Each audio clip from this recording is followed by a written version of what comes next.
You're listening to The Credit Pros on Real Estate Radio New Jersey with local credit experts Damon DiCrescenzo and attorney Jason Kaplan. Now, here's Jason and Damon. Welcome back to The Credit Pros on Real Estate Radio Network. And if you guys could only have a video camera in this studio, Damon has steam coming out of his ears. Because during the break, we were talking about debt collection companies and their robo-calling machines and how they bother everyone every hour of the day. Well, you're listening to the Credit Pros on Real Estate Radio Network. While we're talking, if you have any credit questions, if you have any legal questions for our expert legal panel, or if you have any real estate or finance questions, pick up the phone and give us a call. You can call us on our off-air line, or you can call us on our line here. Maybe we'll take a few calls today. Our number is 973-771-5118. Again, the Credit Pros at 973-771-5118 or on the web at creditrepair.to. So you're absolutely right. I hate debt collectors, particularly ones from collection agencies. And, you know, there's a couple of different laws on the books, but a couple of ones that are up for discussion that are leaning towards crushing the collection agency, and I really enjoy it. Yeah, it's the automatic dialers. If anyone, not that all the listeners out there that you guys owe people money, but if you ever owed someone money, I'm sure you've gotten the voicemails, or you pick up the phone, and it's a recording. Hi, this is the law office of so-and-so. You owe us some money. Please press 1 to talk. It's an urgent matter. We can't give you any personal information over the phone. These are robo-machine callers. These are things that just automatically dial every single one in their database for debt. If you don't answer the phone, they're going to call you back in a preset time a couple hours later, the next day at the same time, or they switch the times up. So what is the FTC, or FCC or FTC? What are they proposing? What interesting, fun thing are they proposing? Well, there's already rules in place where if you're a clear cut telemarketer, you can't have robo dialers. You can't call people on their cell phones if they have opt out. But as of now, you know, the debt collectors are allowed to. The FTC and the FCC are working with Congress trying to pass some legislation.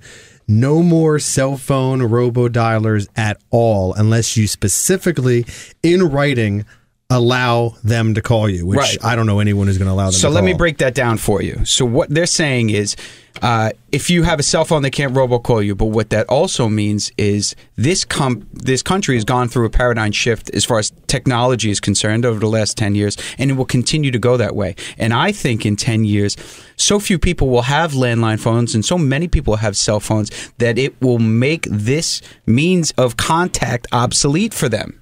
They will not be able to contact you. It will be like heaven on earth, where your phone will not ring from at least robo-dialed angry collection agencies. What it also means is that this collection agency will need to pay someone to sit and punch numbers, particularly your phone number, into a phone. There's good and bad sides to that, though. The problem with that, though, is if they're going to pay someone to call you because they can't robo-call you, where are they going to pay someone? Not in New Jersey, in a foreign country. And so you're going to get more and more people speaking less and less English, with harder and harder accents, having no idea what they're talking about. And having no real ability to negotiate. But even so, here's how screwed up the law is on that robo-dialing. Even now, you need to give express consent to allow it to be called. But the issue is, the way they're getting that express consent to call you on your cell phone, for example, is if you filled out any application with your credit card company and you put your cell phone number as one of the contact numbers as the primary phone, it's being translated that you have express permission to call you on your cell phone, right, even with the robo-dialer. Right. And that's one of the problems that they're trying to clear up between the FTC regulations and the FCC, Federal Trade Commission, Federal Communications Commission, for those who don't know. Thank you, Jason. Is because the laws are so spread out and different between the different bureaus. Right. So in summary, go big government here. Go regulation and oversight. Go team sometimes. You're listening to the Credit Pros on Real Estate Radio Network. And if you listen to the first segment, you know that we've been talking about some important bankruptcy information and some valuable tips and tools. We're fortunate enough, as we said before, to have attorney Scott Tanny in the office. Scott's phone number, pick up the phone, call him, or write this down. It's important. 973-701-1776. Again, 973-701-1776. next. And as I said in the first segment, we're going to talk about some more information with bankruptcy, but I want you to guess, Jason Kaplan. Give me a famous name that you think that has declared bankruptcy in the United States, not from foreign countries, because I'm not hip to that. Well, everyone knows Donald Trump. Everyone knows Donald Trump. He's like the poster child of bankruptcy in the last 25 years in this country. Anyone else, Scott? Well, Donald Trump files once every 10 years. It seems like whether he needs to or not. That's right. But that really he goes to show you that bankruptcy is a tool that can be used, because what does he use the tool for? He gets rid of debt. And what's amazing to me is that the banks keep giving him the money. Sure. And then every 10 years, boom, he slices 20-30% of it off. And he's not getting rid. He's restructuring his debt, right? I mean, he's figuring out a better way to pay. Absolutely. It's a Chapter 11. It's like the guys in New York that owned, what was the name of that MetLife built Stuyvesant Town? Stuytown, right. They built Stuyvesant Town after World War II. It was sold about 4 or 5 years ago for approximately $6 billion. The real estate market collapsed. It's worth about $2.5 billion. They walked away from it. They just walked away and turned it back to the banks, and Wall Street applauded. Why? Because they made a smart business decision. And ultimately, that's what it is. Whether it deals with your personal finance, it is a business decision. Absolutely. If you've got a house that's now worth $200,000, used to be worth $400,000, might be a smart move to walk away from it. Let's stay on that for a second. Let's stay on that. What happens to my house? I'm declaring bankruptcy, Chapter 7. I have clients call me every day. And if you're listening to this and you've been wondering about bankruptcy, I guarantee you've thought about this. What happens to your house that you've paid long and hard for? Bear with me on this, because I've got to give you a legal concept here. When you buy a house and take out a mortgage, you're signing 2 documents, amongst others. One is the mortgage, which is a lien on the house. When the bank forecloses on the house, they're really doing it through the mortgage, through the lien. They take possession of the house. The second document that you're signing is a mortgage note, and that's the homeowner's personal promise to pay the mortgage. When you file a Chapter 7 and get a discharge, you're wiping out the mortgage note. What does that mean? You don't owe the bank a nickel. They can never come after you for a dime. They can take the house, and we can make it 2-3 years before they can actually take the house from you. But they can't ever come after you for the difference between what the house is worth and what you owe them. Are they taking the house, or are they able to restructuring that so that this way people stay in the house? Because they're not in the real estate business. They're in the loaning business. They're not. Well, a lot of them are becoming in the real estate business these days. But the bottom line there is it now puts the homeowner in a position to try and get that loan modification, because the bank knows that this loan is not going to perform. They're not getting any money out of this homeowner unless they modify the loan in a way that the homeowner likes. And they need to go through foreclosure proceedings, which in most states in the country are taking a very long time to go through. Well, let's just talk about New Jersey. It used to be 6 or 7 months. Today, it's well over a year. It can be over 2 to 3 years. I know in Florida it is. In Florida, in some counties, particularly Port St. Lucie County, where we still have some friends, they're on 4 years at this point to get something in front of a judge. It's a long haul. When you use bankruptcy as not necessarily a tactic, that sounds kind of like a dirty word, but to force a foreclosure or in essence a loan modification, are the banks, if you're upside down, amenable to doing principal reductions? I've never seen a principal reduction unless the bank made a legal mistake. What the banks are doing on the loan modifications, I'll give you an example. So you have a mortgage of $300,000 left on the mortgage. They start you out at a 2% interest rate for the first year, and it goes up to 3, 4, and then potentially up to 5% for the balance of the loan, the 30 years. Sometimes it's on that $300,000, and sometimes what they'll do is they'll slice a chunk of that $300,000, $50,000, $100,000, put it at the back end of the loan. It does not, I repeat, does not accumulate interest. So it just sits there at that number as you're paying off the front portion of the loan, say the $200,000, at a number or an amount that the homeowner can afford. They then have an opportunity to stay in the house, and hopefully the market will start to go up over the next few years and eventually be able to sell the house and make a profit. If you're just joining us, you're listening to the Credit Pros, and we're fortunate to have guest attorney Scott Tanney here in the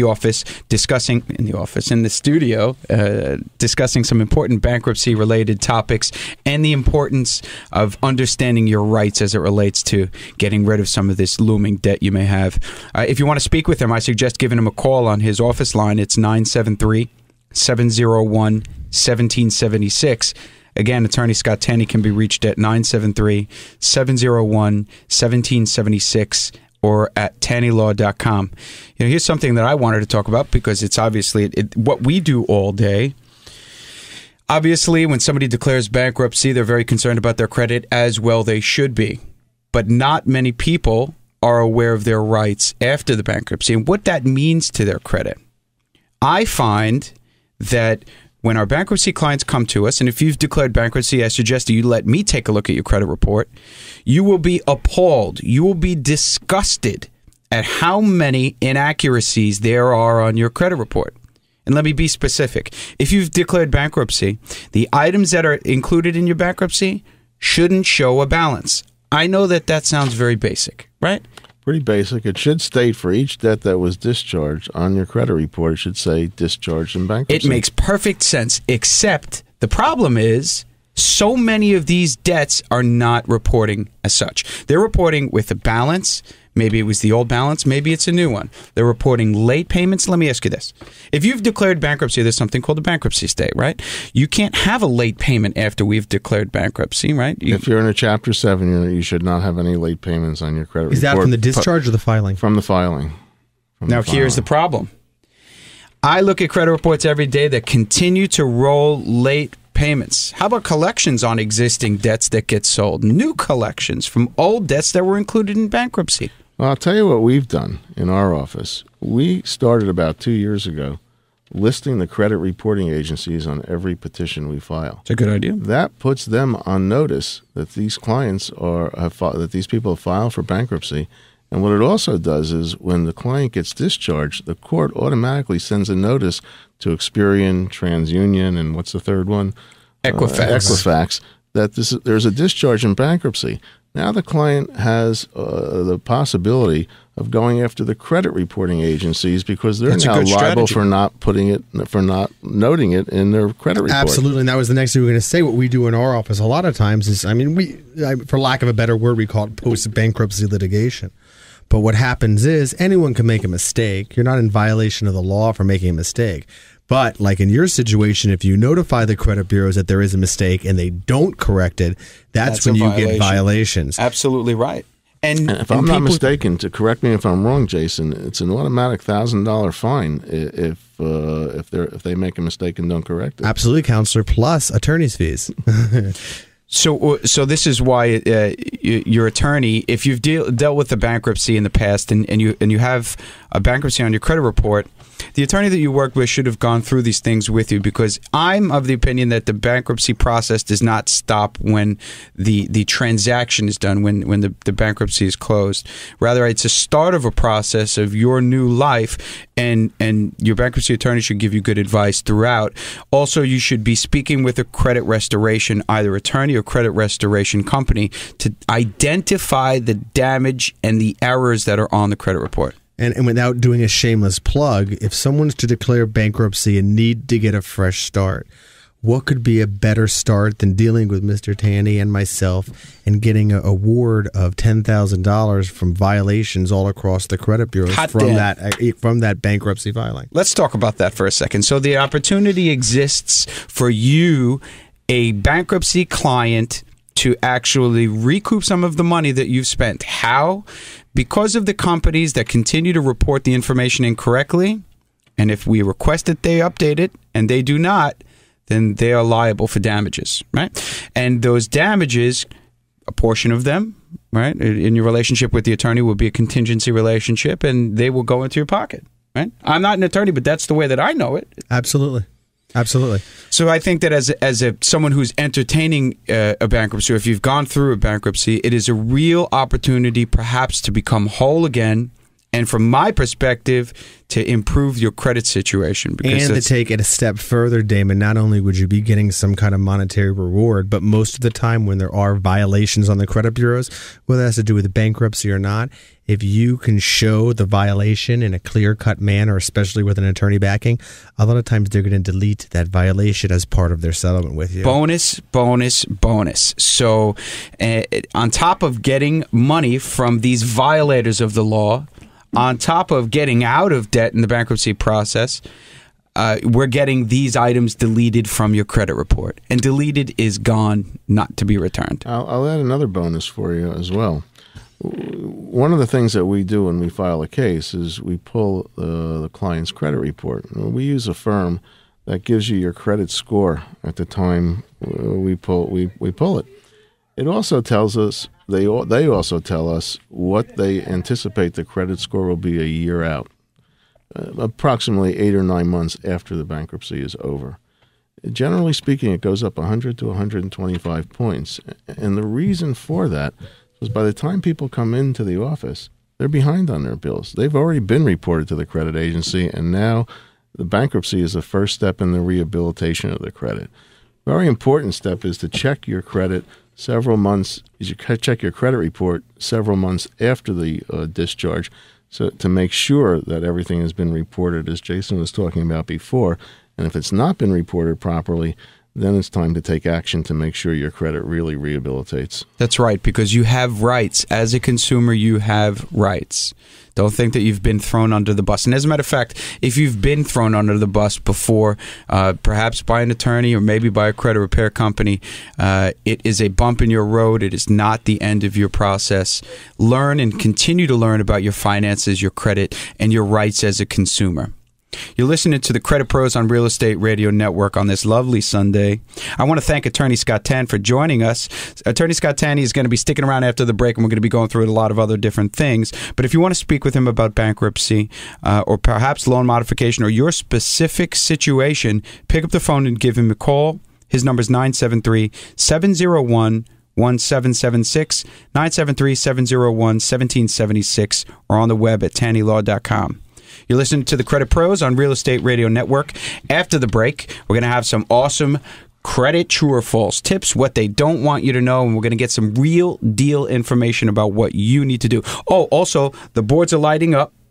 We're going to be taking some phone calls from our lucky listeners. If you want to speak with us on the air, pick up the phone and give us a call, 973-771-5118. I think we have 1 or 2 callers open, spots left. So pick up the phone and give us a ring, 973-771-5118. You're listening to the Credit Pros on Real Estate Radio Network. For all your credit problems, concerns, or questions, call the show's off-air number at 973-771-5118 and speak to the hosts of the show, Damon DiCrescenzo and attorney Jason Kaplan, directly. 973-771-5118. This program is brought to you by the Real Estate Radio Network. Visit realestateradio.us for more info. That's realestateradio.us. The Credit Pros on Real Estate Radio New Jersey is hosted by local credit and finance experts Damon DiCrescenzo and attorney Jason Kaplan. The purpose of the show is to help consumers understand what's really going on with their credit. They're teaching you the why and the how-to, so you'll always be one step ahead of everyone else. If you are having problems qualifying for a purchase or you're tired of high interest rates because of bad credit, Jason Kaplan can help. Call Jason directly at 973-771-5118. That's 973-771-5118. Take advantage of speaking with Jason anytime you're having a credit problem. Having someone who can answer all of your questions that truly cares about you and your family's best interest is priceless. Call Jason Kaplan and the Credit Pros today, and you'll be glad you did. 973-771-5118. That's 973-771-5118, or you can visit creditrepair.to for more info. For all your credit problems, concerns, or questions, call the show's off-air number at 973-771-5118 and speak to the hosts of the show, Damon DiCrescenzo and attorney Jason Kaplan, directly. 973-771-5118.